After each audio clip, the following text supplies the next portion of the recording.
Programme के दूसरे से में आपको खुशामदीद कहेंगे। दूसरे सेगमेंट में बात होती है आपकी सेहत के हवाले से, और इस सेगमेंट में देखने वालों की बराह रास्त कॉल्स को शामिल किया जाएगा। स्क्रीन के ऊपर नंबर कुछ देर बाद आपके चला दिया जाएगा, जिसके ऊपर आप कॉल करके प्रोग्राम में शामिल हो सकेंगे। मौजूद मेहमान हमारे स्टूडियोज़ में तशरीफ़ ला चुके हैं। Doctor Salman Siddiqui homeo doctor हैं, BBDHA के रूह रमा हैं, और इसके साथ साथ CPCIH एक ऑर्गेनाइजेशन है, उसके सीनियर वाइस प्रेसिडेंट हैं। डिस्ट्रिक्ट वेस्ट के ह्यूमन राइट्स के हवाले से काम कर रही है तंजीम।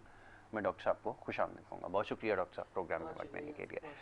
डॉक्टर साहब, बहुत सारे सवालात मौसूल हो रहे हैं मुख्तलिफ बीमारियों के हवाले से। आज का जो मौजू है वो जर्नल डिजीज़ के हवाले से, मुख्तलिफ बीमारियों के हवाले से लोगों ने सवालात भेजे हैं, जिसमें पेट के अमराज हैं, और बारिश के बाद ख़ास तौर पे जिस किस्म के मसाइल लोगों को दरपेश हैं, उस हवाले से लोग सवाल भेज रहे हैं। सवाल आपसे ये प्रोग्राम के आगाज़ में पहले तो इस चीज़ का थोड़ा सा तस्करा हो जाए कि होम्योपैथिक मेडिसिन क्या असर रखती हैं, किस तरह काम करती हैं, और इस तरह की ख़ास तौर पे पेट के अमराज में जो लोग मुब्तला हैं उनके लिए कैसी मेडिसिन हैं और किस हद तक इफ़ेक्टिव है। मैं चाहूँगा पहले यहाँ से ज़रा गुफ्तगू का आगाज़ किया जाए। जी। औज़ुबिल्लाहिमिनश्शैतानिर्रजीम, बिस्मिल्लाहिर्रहमानिर्रहीम। इन्ना अतैनाकल कौसर फसल्लि लिरब्बिका वन्हर, इन्ना शानिअका हुवल अब्तर। यासिर, सबसे पहले तो मैं आपको एक बड़े मज़े की बात बताऊं कि स्पेशलिस्ट होना आसान है और जनरल फिजिशियन होना एक बड़ा मुश्किल काम है। ठीक है।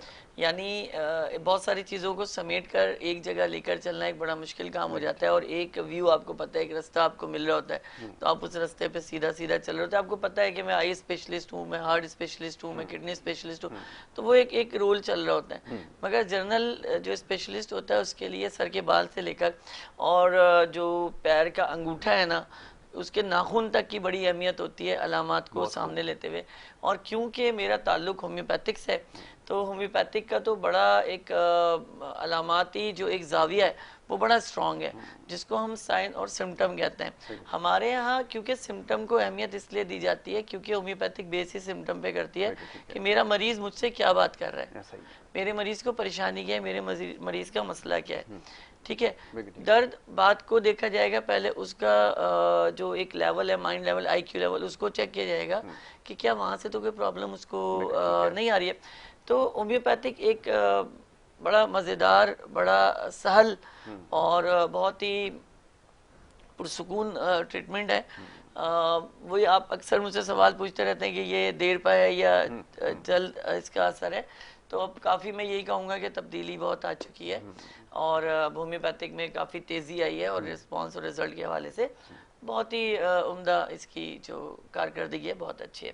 पेट के अमराज से आपने डिस्कस की, तो मैं नाकिस ग़िज़ा को सबसे पहले मैं हाईलाइट करूँगा। और नाकिस ग़िज़ा का मसला ये कि जिस तरह आबादी बढ़ रही है तो 2 नंबरी भी अल्हम्दुलिल्लाह भरपूर तरीके से बढ़ रही है। आप एक बाहर मुल्क की कोई भी केन ले लें, कोई भी चीज़ ले लें, उसके पीछे उसके इंग्रेडिएंट्स लिखे होते हैं, लेकिन बेईमानी नहीं होती। बिल्कुल ठीक है। और मेरे मुल्क का अलमिया ये है कि इंग्रेडिएंट्स तो बाहर मुल्क के लिखे होंगे मगर अंदर वो चीज़ नहीं होगी। तो यहाँ से आकर जो अमराज हैं वो जन्म लेते हैं। और जन्म कब लेते हैं? मैं आपसे सिर्फ इतना कहूँ कि हम जो हमारी सोचें हैं ना, वो हमें बीमार करती हैं। ऐसा ही हमारी परेशानियां हमें बीमार करती हैं, हमारी ख्वाहिशात हमें बीमार करती हैं। मैं चाहूँ कि आज मेरे पास एक मोटरसाइकिल है तो मैं तको-दो में लग गया उससे बड़ी मोटरसाइकिल के लिए। अगर मैं तको-दो में ये लगूँ कि मुझे मेरे काम पर तवज्जो मिले, तो मुझे ऑटोमेटिकली ये सारे सहूलियत अल्लाह तबारक व तआला अता फरमा देंगे।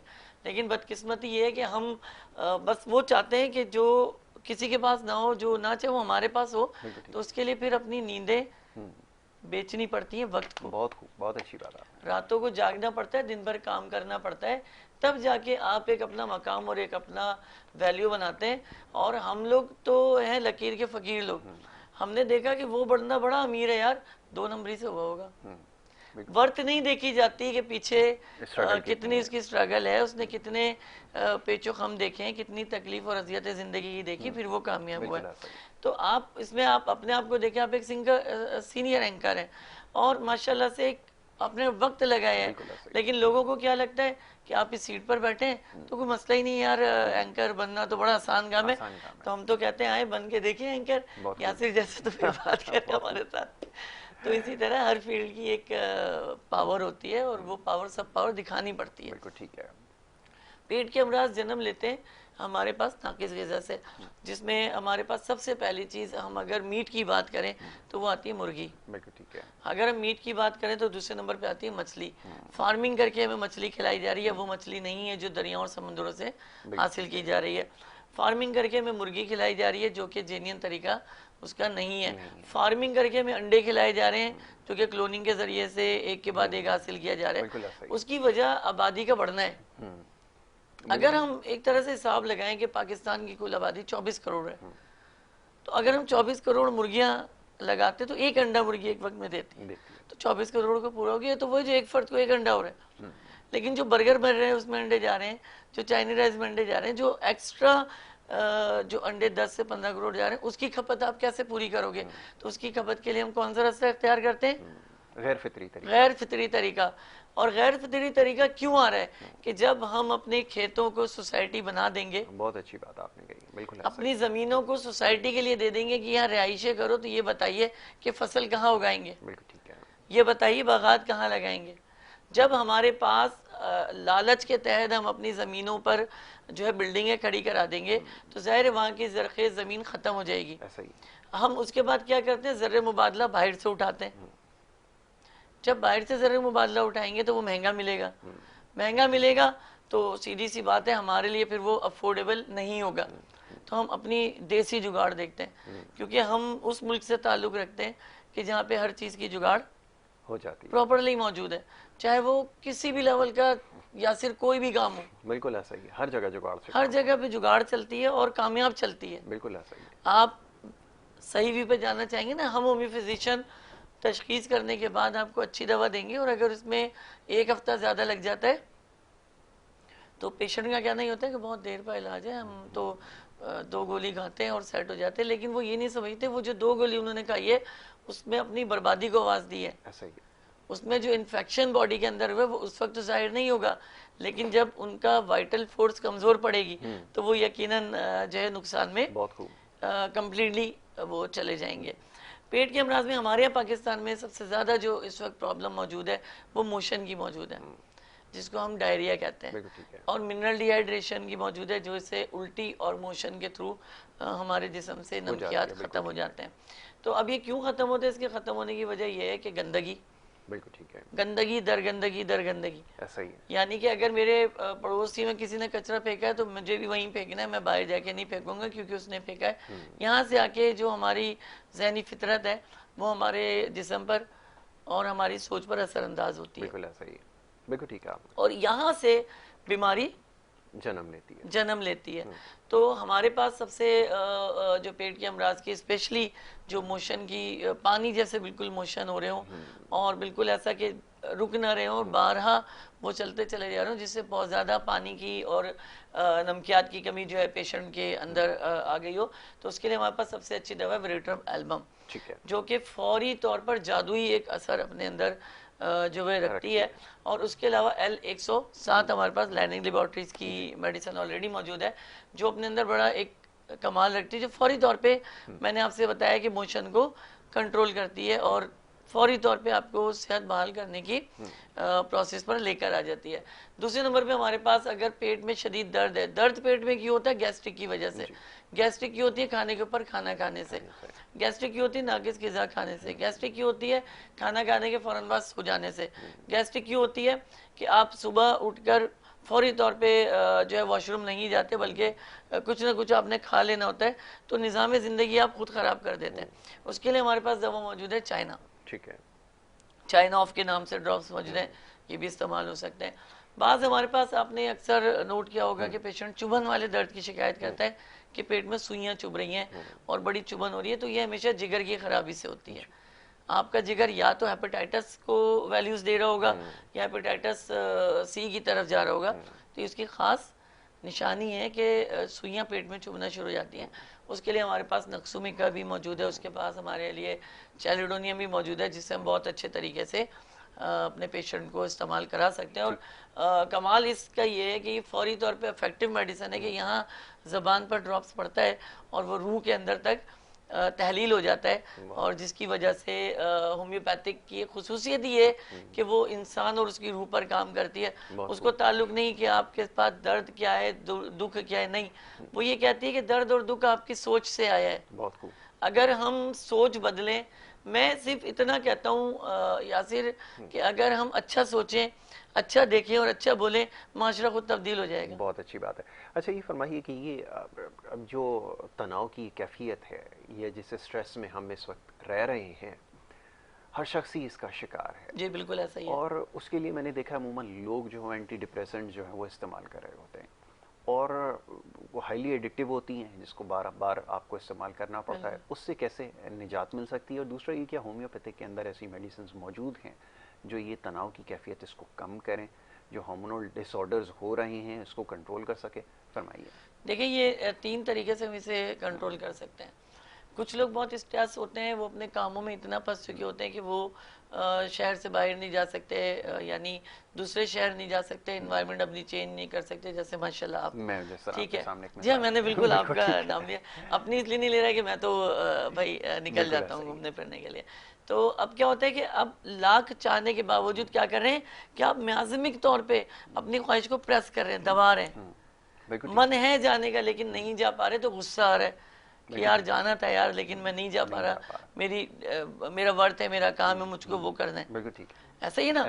अब क्या हो रहा है कि ये जहन पर असरअंदाज होते होते आपके मैदे पर असरअंदाज होगा, या फिर आपके जो म्यूकस मेम्ब्रेन है, जो आपकी तरदार झिल्लियां हैं, नम झिल्लियां हैं, उनके ऊपर असरअंदाज होगा, जिसको म्यूकस मेम्ब्रेन कहते हैं। तो इसमें क्या होता है कि जब ये चीज़ें जाती हैं तो बलगम की सूरत में मैदे पर एक बिगाड़ पैदा करती हैं, जिससे एंजाइटी की कैफियत होना शुरू होती है, और आपका जो माइंड है वो डाइवर्ट हो जाता है मुख्तलिफ कैटेगरीज में। कॉलर को शामिल करें, उसके बाद गुफ्तगू जारी रखते हैं। जी अस्सलाम वालेकुम।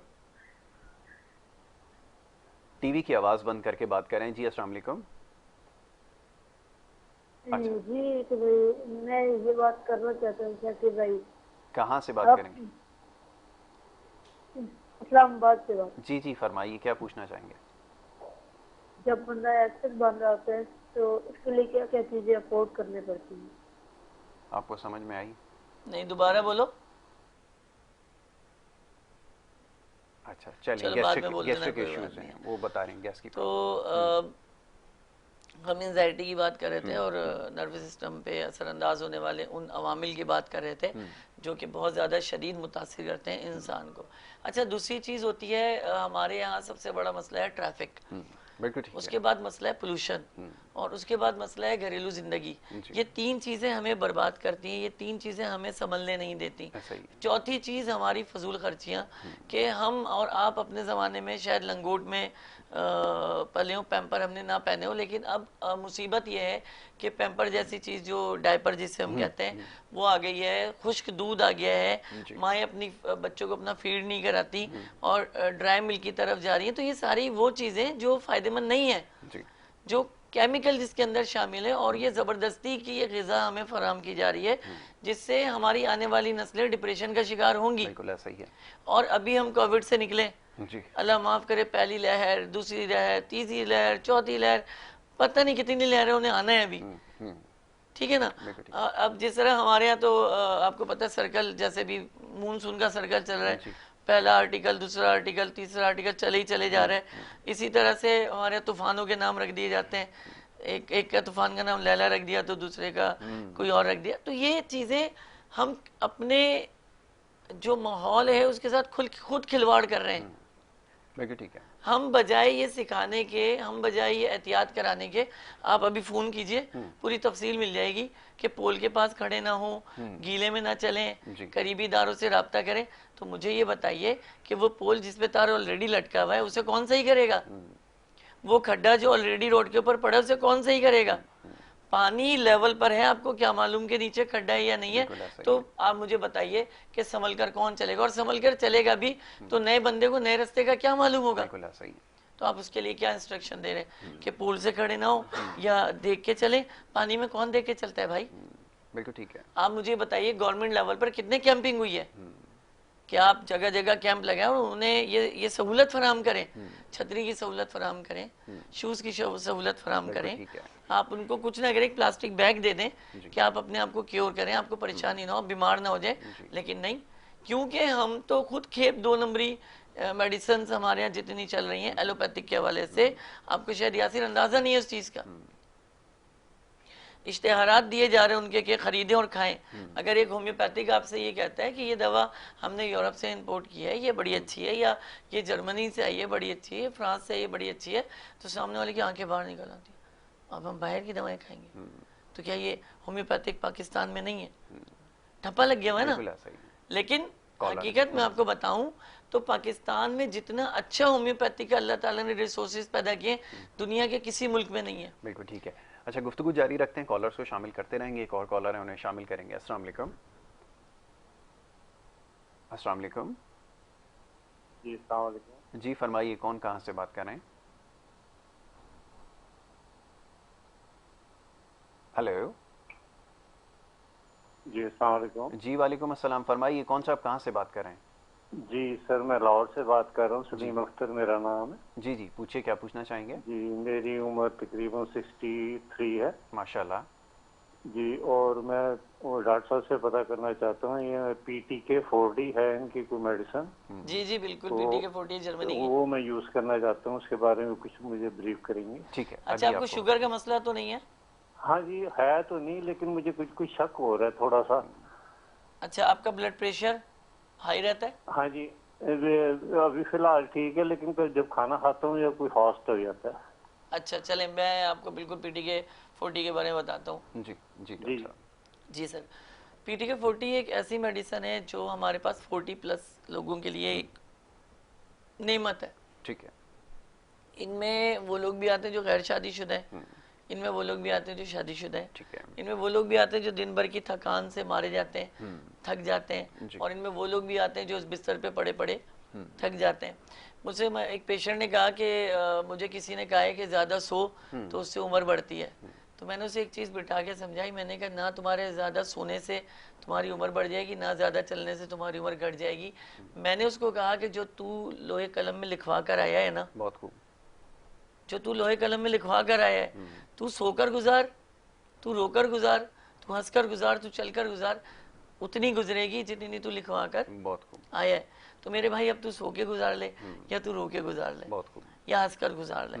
तो ये चीज़ें बड़ी इंपॉर्टेंट करती हैं हमारी सेहत के हवाले से। लेकिन ये PTK 40 जो है एक हार्मोनिक मेडिसिन है जो हमारे टेस्टोस्टेरोन हार्मोन को, जो हमारे रिनल हार्मोन को बड़ा ज़्यादा प्रमोट करती है, जिससे जिस्म में एक तवानाई की जो एक लहर है वो बहुत एक्टिव हो जाती है। इसके साथ साथ अगर ये इस्तेमाल करना चाहते हैं तो हमारे पास जिनसिंग मौजूद है जो ये सुबह नाश्ते के बाद ले सकते हैं। उसके बाद हमारे पास डामियाना मौजूद है जो ये रात में ले सकते हैं। और जो PTK 40 है ये ऑटोमेटिकली यूज़ कर सकते हैं। होम्योपैथिक के अंदर बेसिकली ऐसी मेडिसिन मौजूद हैं जो टेस्टोस्टेरोन को बूस्ट कर रही हैं, क्योंकि अभी मसला ये है कि जो ये 40 की आपने बात की ना, ये एज एज नंबर ऐसा है कि इसके बाद आपका ग्रेजुअली टेस्टोस्टेरोन जो है वो कम होना शुरू हो जाता है। बिल्कुल ऐसा ही है। उसके लिए मुख्तलिफ जो लोग हर्ब्स हैं वो भी इस्तेमाल कर रहे हैं, और मुख्तलिफ आजकल मैं देख रहा हूँ इंटरनेट के ऊपर तो बेपना प्रोडक्ट्स आ गई हैं। तो ये आपने मेडिसिन बताई, ये इफेक्टिव है? ये इफेक्टेबल इसलिए है यासिर कि ये जेन्युइन दवाएं हैं, जी। ये हासिल करदा दवाएं हैं, ये चोरी करदा दवाएं नहीं है। ये फार्मूलेशन जो है वो ऑर्गेनिक ही है, ऑर्गेनिक है, और इनका कोई साइड इफेक्ट नहीं है अगर दुरुस्त तशखीस के बाद दी जाए। अब मैं इन्हें जिनसिंग क्यों कह रहा हूँ, इन्होंने कहा 63 एज है। जिनसिंग आपकी हड्डियों को स्ट्रॉन्ग करेगी, जो कि हड्डियां इस वक्त कमजोर होती हैं, हड्डियों का गूदा बनाएगी। मैं डामियाना क्यों कह रहा हूँ, प्लांट हर्ब है, यानी प्लांट का मकसद आपके नर्वस सिस्टम को एक्टिवेट करना है। क्योंकि बाज़ दवाओं की स्मेल इतनी अच्छी होती है कि वो स्मेल लेने से ही आपको रिलीफ मिलना शुरू हो जाता है। तो अब क्या होता है, डामियाना हम इनको दे रहे हैं PTK 40 के साथ कि आप 20 कतरे PTK 40 लें और 10 कतरे उसमें डामियाना मदर टिंचर के इंक्लूड करें। सुबह PTK 40 लें 20 ड्रॉप्स, तो साथ साथ 10 ड्रॉप्स आप जिनसिंग के इंक्लूड करें। तो ये जो चाह रहे हैं ना, वो चीज़ बड़ी 110% इनको सामने भी आएगी, रिस्पॉन्स भी मिलेगा, रिजल्ट मिलेगा। इस एज में ग़िज़ा के हवाले से अगर इनका मैदा अगर बेहतर चल रहा है तो बीफ का इस्तेमाल करें, लाल गोश्त का, गाय के गोश्त का। मुर्गी बिल्कुल बंद कर दें, लेकिन वो ब्लड प्रेशर की शिकायत का भी वो नहीं, कर इसमें रहे थे। मैं ये तो एक ठप्पा लगा दिया गया हाँ, गाय के मैं गोश्त के इसीलिए आपसे ऊपर, पूछ रहा हूँ। सब बकवास बात है, ऐसा कुछ भी नहीं, टीवी पे कह रहा हूँ मैं और लाइव कह रहा हूँ मैं ठीक है। कि प्रोटीन की जरूरत किसको और किस उम्र में नहीं है। नहीं। हमारी बदकिस्मती है कि हम 2 नंबर प्रोटीन मुर्गी के जरिए हासिल करते हैं और वो प्रोटीन दूसरा आयोडीन के साथ जो हासिल कर रहे हैं वो हम फिश से हासिल कर रहे हैं, वो भी जो है फार्मिंग के लिए हमारे पास आ रही है। अब रह जाता है ले दे के बकरा हमारे पास और ले दे के गाय हमारे पास, अगर हम इनको भी छोड़ दें तो हमारे पास कुछ भी नहीं बचता। बिल्कुल ठीक है। अब मेंढक और केचुए तो हम खाने से रहे, ऐसा ही है। ऐसा ही है ना। तो फिर गोश्त खाने और पकाने के तरीकेकार हैं, इसको भुना कर खाया जाता है, उसी के पानी में पका कर खाया जाता है कि आप अलग से उसमें कोई चीज़ इंक्लूड ना करें और उसका जो पानी वो उसी में ड्राई हो जाए, बिल्कुल ठीक है। वो आपके लिए नुकसानदेह नहीं है। आप गोश्त खाने के लिए एक बड़े होटल पर जाकर बिहारी बोटी के नाम पर या आप जो है टिक्के के नाम पर तो गोश्त खा सकते हैं, मगर घर में आप जो है वो गोश्त नहीं खा सकते। क्यों? ये तो खुला तसाद हुआ ना। देखो ठीक है। तो डॉक्टर, कुछ डॉक्टर हैं जो हमें इस लेवल पर लेकर जा रहे हैं, गोश्त के हवाले से दूर हटा ये रहे आपने हैं। अच्छी बात कही है, मैं भी इससे ऊपर मजीद आपसे जो है वो गुफ्तगू करूंगा। बड़ा अच्छा टॉपिक है, खासतौर पे ग़िज़ा के इस्तेमाल के हवाले से, जिसकी वजह से बहुत सारे हमें जो जिस्मानी मसाइल हैं उसका सामना है, इसके ऊपर बात करनी है। लेकिन एक छोटी सी ब्रेक यहाँ पर लेनी होगी। ब्रेक के बाद जब वापस आएंगे तो गुफ्तगू जारी रखेंगे। आप देखते रहिए प्रोग्राम गुड मॉर्निंग कराची।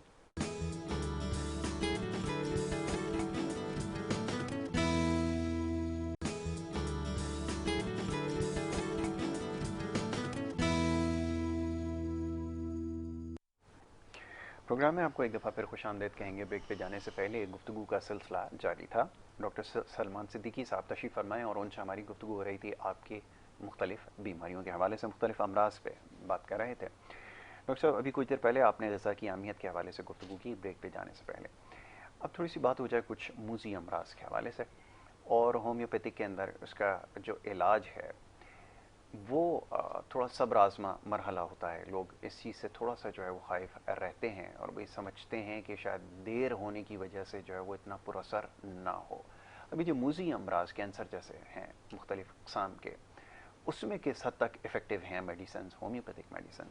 मैं चाहूँगा ज़रा इस पर बात की जाए। यासिर, ये तो आपने एक ऐसा सवाल किया है जो मैं समझता हूँ कि पाकिस्तान में रहने वाले 10 लाख लोगों का ये सवाल है कि जो इस मर्ज़ में मुब्तला हैं, ख़ास करके कैंसर में। असल में कैंसर का लफ्ज़ इतना खौफज़दा है ना कि बंदा आधा वैसे ही मर जाता है और बाकी उसको अल्हम्दुलिल्लाह हमारे डॉक्टर काम पूरा कर देते हैं।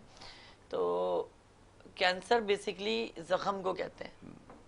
कैंसर कोई बीमारी नहीं है, कैंसर एक ज़ख़म है जिस पर आप जब तवज्जो नहीं देते तो फिर वो क्या करते हैं, नासूर बनना शुरू हो जाता है, फिर वो रिसना शुरू हो जाता है और वहाँ पे बैड इफेक्ट आके जब इकट्ठा होना शुरू होते हैं तो वहाँ सोजिश होना शुरू हो जाती है, वहाँ पर ज़ख़म होना शुरू होता है और ज़ख़म बड़ा होना शुरू हो जाता है और ख़राब होना शुरू हो जाता है। कैंसर हमारे पास जो है ब्रेन में भी आता है, कैंसर हमारे पास ज़बान में भी आता है, कैंसर थ्रोट का भी आता है, कैंसर हमारे पास जो है वो फेफड़ों का भी आता है, कैंसर हमारे पास जो है स्टमक का भी आता है, कैंसर हमारे पास जिगर का भी आता है, कैंसर हमारे पास आंतों का भी आता है, मसाने का भी आता है, हड्डियों का भी आता है, खून का भी आता है। ये मगर मसला ये है कि इसकी तशखीस कैसे की जाए। ज़रूरी, एक शख्स आता है, उसको आपको शिकायत करता है कि मुझे मुसलसल जब मेरी उम्र इस एज पर आया हूँ मैं हाई एज पर, तो मेरे जिस्म में बुखार की कैफियत मुसलसल रहना शुरू हो गई है और मुझे जो है हाथ पाँव मेरे ठंडे रहने लगे और मुझे उबकाई की कैफियत रहने लगी है। जाइए उसकी हिस्ट्री में ब्लड कैंसर उसके घर में मिलेगा आपको, हो सकता है। अब एक शख्स आता है जो कहता है कि मुझे मुसलसल जो है मेरे मैदे के मुंह के ऊपर दर्द है लेकिन मुझे पॉटी में ब्लड आता है, स्टूल पास करते हुए ब्लड आता है। वो क्या कह रहा है, मैदे में दर्द और शदीद दर्द है, आग सी लग रही है, तो वो आपको खुद इशारा दे रहा है कि उसको मैदे में जख्म या तो मैदे में इन्फेक्शन, पेप्टिक अल्सर मौजूद है। हो सकता है। अच्छा, कॉलर को शामिल करते हैं, जी जरूर रखते हैं। जी अस्सलाम वालेकुम। जी वालेकुम अस्सलाम। कौन साहब कहाँ से बात कर रहे हैं, फरमाइए। मोहम्मद फारूक आलम बोल रहा हूँ कराची से। जी फारूक साहब, पूछिए, क्या पूछना चाहेंगे? डॉक्टर साहब से मैं मालूम करना चाह रहा था, मैं 75 हूँ माशाल्लाह, और मेरा ये क्या हीमोग्लोबिन का कोई शिकायत बताई थी डॉक्टर साहब ने। मैं उम्र पे गया था तो वहाँ मेरी तबीयत खराब हो गई। जी जी, तो उन्होंने कहा कि आप चेक करा लीजिएगा, हीमोग्लोबिन का कुछ आपका कमी है शायद। अच्छा जी। अच्छा, दूसरी बात ये थी कि मेरा हेपेटाइटिस बी का भी कोई शक है, वो एक्टिव नहीं है। अच्छा, टेस्ट करवाया आपने कोई? टेस्ट मैंने कराए हैं और उसका मेरा इलाज उन्होंने, डॉक्टर ने, मैं गया था वहाँ डॉ में, जी। तो वहाँ उन्होंने कहा कि अभी एक्टिव है तो इसमें आपका कोई इलाज नहीं कर सकते। अच्छा, चलें, ऐसा आपको कहा गया कि इसका इलाज नहीं हो सकता अभी, इसके ऊपर जो है वो इसके इसके अलावा हाँ, इसका मतलब दवा वगैरह नहीं दे सकते आपको। अच्छा, दवा नहीं दे सकते, ठीक है। अभी आपको इसका जवाब देते हैं, ठीक है। आप टीवी के ऊपर आप जवाब सुनिए। जी डॉक्टर साहब फरमाइए। देखिए, अभी हम एक हवाले से बात कर रहे थे और ये हेपेटाइटिस एक ऐसा आम बीमारी हमारे यहाँ हो चुकी है, और मैं प्रोग्राम शुरू करते बता चुका हूँ कि ये ग़िज़ा ही से होती है, क्योंकि नाकिस ग़िज़ा खाने से हमें तो नहीं पता कि हमें क्या खिलाया जा रहा है, लेकिन क्योंकि हम ग़िज़ा के नाम पे बहुत कुछ खा जाते हैं। ऐसा ही। और क्योंकि अल्लाह ने जो एक निज़ाम बनाया हमारे मैदे में, हाजमे का जो एक निज़ाम है, वो एक हद तक किसी भी चीज़ को हज़म करता है। जब आपके मैदे में ज़्यादा चीज़ जाती है तो वो एसिडिटी की सूरत में आपको मैदा बता देता है कि आपने गलती कर ली, अब मत करना। फिर जब नहीं मानते तो पेट में मरोड़ की सूरत में बताता है कि दूसरी गलती की है, अब गलती नहीं करना। हम फिर बाज नहीं आते, हम फिर जब खाते हैं तो फिर हमारे पास आती है डिहाइड्रेशन। वो कहता है अब कोई चांस नहीं है तुम्हारे पास, मैंने पहले समझाया, मैंने फिर समझाया, तुम्हें समझ नहीं आया, भुगतो। और भुगतना क्या होता है कि वो फिर आपको वो चीज़ रुक नहीं रही होती, वो चीज़ कंट्रोल नहीं हो रही होती। इसी तरह कोई भी बीमारी है इंडिकेट करती है, बिल्कुल ठीक है, आपको इंडिकेट करती है, वो बताती है कि तुम्हारे अंदर ये प्रॉब्लम आ रही है, अभी संभाल लो। लेकिन हम बाज नहीं आते, हम फिर वही अमल दोबारा जब दोहराते हैं तो वो क्या करती है बीमारी, वो फिर अपने जोबन पर जब आती है तो फिर वो नहीं सुनती। मिसाल छोटी सी मैं आपको दे रहा हूँ कि एक सिगरेट पीने वाला अगर ये समझता है कि एक मेरे सिगरेट पीने से कायनात को क्या फर्क पड़ता है, कायनात तुम्हें कैंसर देती है जवाब में, कायनात तुम्हारे फेफड़े गला देती है जवाब में, ये देती है कायनात तुम्हें जवाब में। तो हमारा वो धुआं जो हम दे रहे हैं, वो धुआं हमें पलट कर आएगा। क्यों कि हम जाती तौर पर इस माशरे को नुकसान पहुंचा रहे हैं अपने एक सिगरेट पीने से। बिल्कुल ठीक है। तो सोचिए, जितने स्मोकर हमारे पास मौजूद हैं और जितने फेफड़ों के कैंसर मौजूद है, तारीख उठा लीजिए। बिल्कुल ठीक है। आज नहीं तो 10 साल पहले पीते होंगे, 10 साल पहले नहीं तो 20 साल पहले पीते होंगे, मगर पीते होंगे। इसी तरह से जो इनको हेपेटाइटिस का मसला हुआ है, तो हेपेटाइटिस जेनेटिक भी होता है और हेपेटाइटिस इत्तफाकन भी होता है, यानी किसी हेपेटाइटिस बी या सी के पेशेंट के साथ मिलकर खाना खा लेने से, उसकी तौलिया या कपड़ा इस्तेमाल करने से, उसकी इस्तेमाल शुदा चीज़ को इस्तेमाल करने से भी ये वायरल कन्वर्ट हो जाते हैं। अब इसमें क्या होता है कि इसमें प्लेटलेट्स जलना शुरू हो जाते हैं।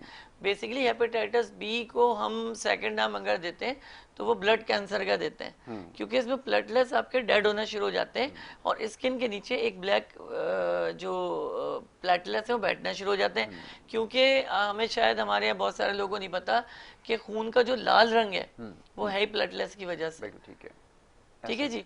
और वाइट सेल तो वाइट सेल है, लेकिन जो लाल हम रंग देखते हैं जब हमारा हाथ कटता है या ब्लड हमें गिरता है, वो जो सुर्ख रंग है वो प्लेटलेट्स का है। तो हेपेटाइटिस बी में क्या होता है, ये डेड होना शुरू हो जाते हैं और जब डेड होना शुरू होते हैं तो ये वजन की वजह नीचे बैठना शुरू हो जाते हैं और हमारी जो वरीदें हैं और हमारी जो कैपिलरीज हैं वो बंद होना शुरू हो जाती हैं और patient Aahista Aahista Aahista Aahista dead line की तरफ जो है जाना शुरू हो जाता है। लेकिन अगर हम वक्त पे इसकी तशखीस कर लें तो मैं समझता हूँ कि ये कोई बड़ा इशू ही नहीं है कि इसमें आप ठीक ना हो सके और आपकी जो तबीयत है वो सही ना हो पाए, बल्कि 99.9% होम्योपैथिक में कुछ इस तरह की दवाएं मौजूद हैं जो आपको इस मोहल्लिक बीमारियों से बचा भी सकती हैं और बाहर निकाल भी सकती हैं। ठीक है जी, पहले कॉलर को शामिल करते हैं, फिर इसके इलाज के ऊपर बात होगी। जी अस्सलाम वालेकुम। जी अस्सलाम वालेकुम। जी वालेकुम सलाम डॉक्टर साहब, मैंने पता करना था मेरे दांतों में अक्सर दर्द रहता। जी वालेकुम सलाम डॉक्टर साहब, मैंने पढ़ना था मेरे दांतों में अक्सर दर्द रहता है और मसूड़े मेरे भी खराब है।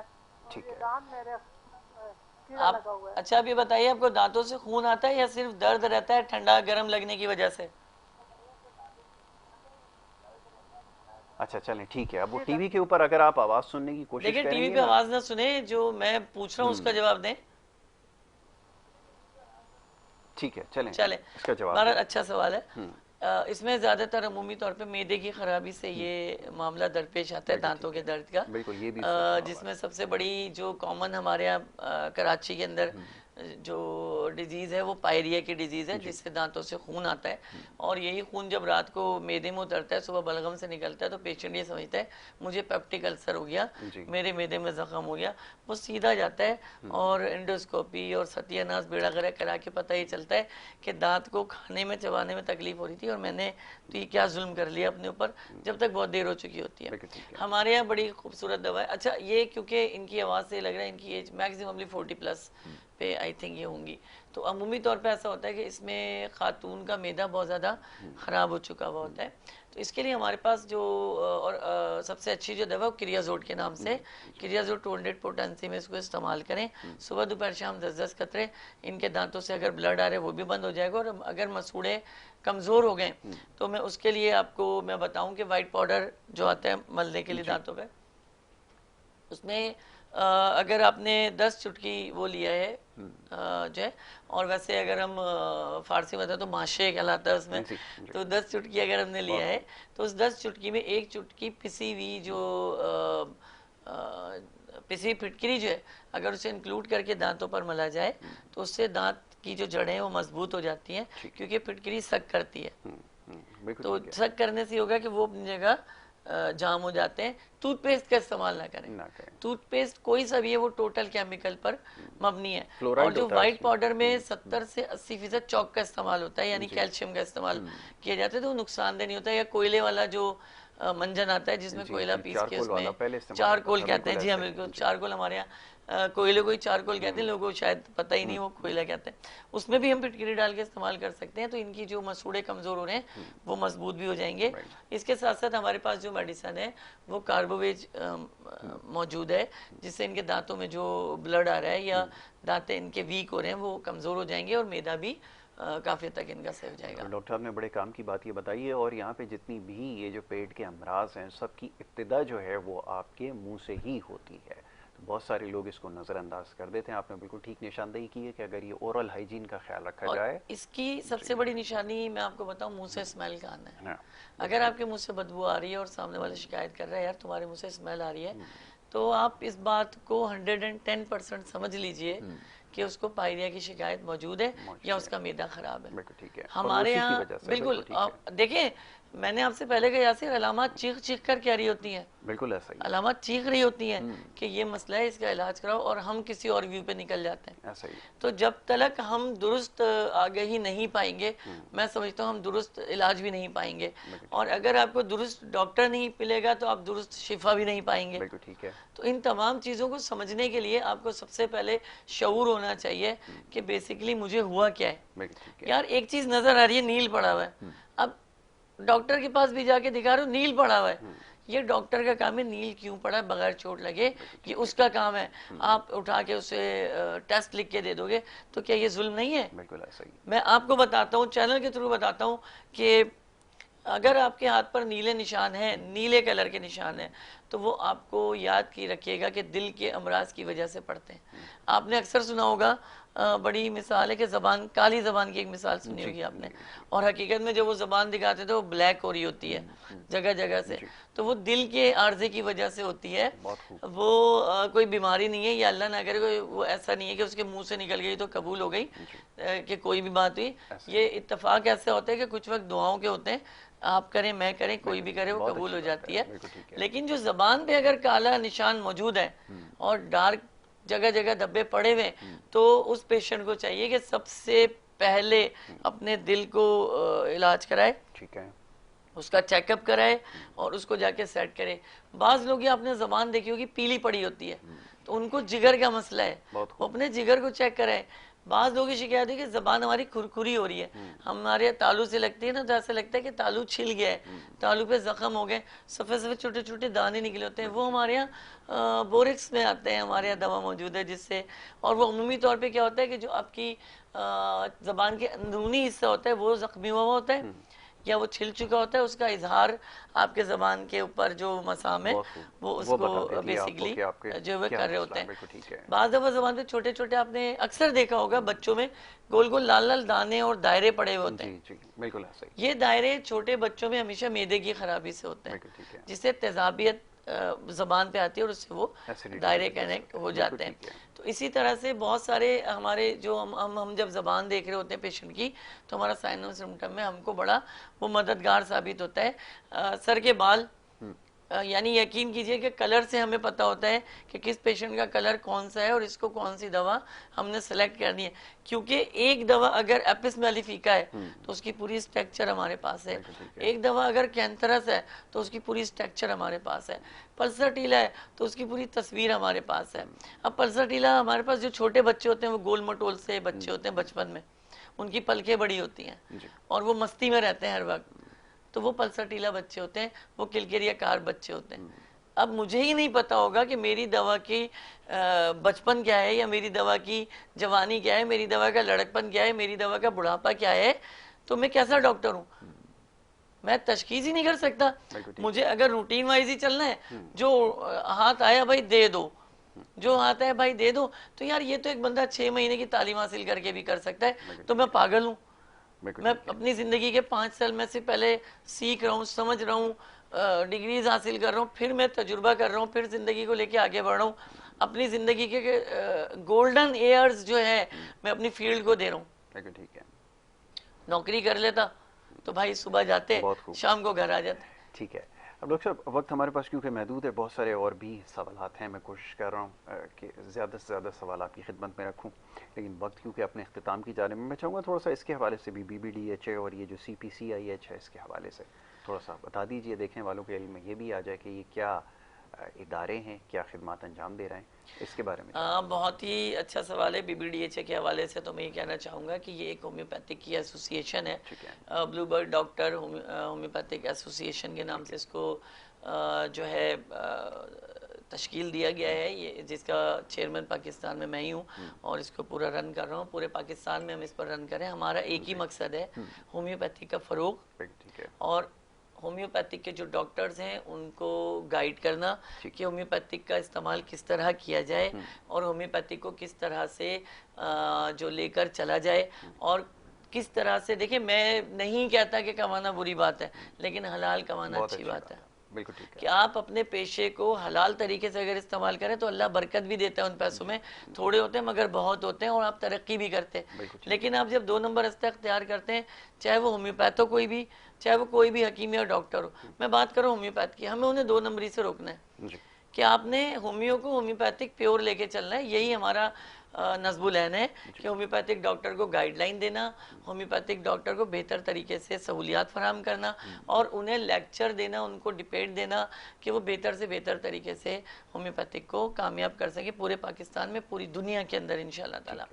CPCIH की बात करूँगा, ये एक इदारा है जो कि बैनुल अक़वामी मज़ाहिब के हवाले से वर्किंग कर रहा है। इसमें बहुत सारे जो हर तबके के लोग मौजूद हैं काम करने के लिए। इसको जो है भरपूर तरीके से वर्किंग के लिए, ख़ास करके सोशल वर्किंग के लिए इस्तेमाल किया जा रहा है। जो इसको मुश्ताक अशरफ मुर्तज़वी साहब जो हैं, हाफिज़ मुश्ताक अशरफ मुर्तज़वी साहब जो हैं, वो इसको रन कर रहे हैं। इसके सेंट्रल जो है वो चेयरमैन है, सेंट्रल चेयरमैनशिप लेके चल रहे हैं और बड़े खूबसूरत इंसान हैं, बड़े तरीके से इस चीज़ को लेके चल रहे हैं। हमें ज़िम्मेदारी दी उन्होंने कि अगर इंसानियत के लिए काम किया जाए, तो इंसानियत ये भी कि जो मैं डॉक्टरी कर रहा हूँ वो भी इंसानियत है। इंसानियत वो भी है कि मैं अगर किसी पेशेंट को गांव देहात में जाके देखता हूँ तो वो भी इंसानियत है। इंसानियत वो भी है कि मैं एक डॉक्टर होकर अगर रास्ते में कोई कचरा पड़ा है या कोई कांटा पड़ा है तो मैं उसे हटा दूँ, तो वो भी इंसानियत है।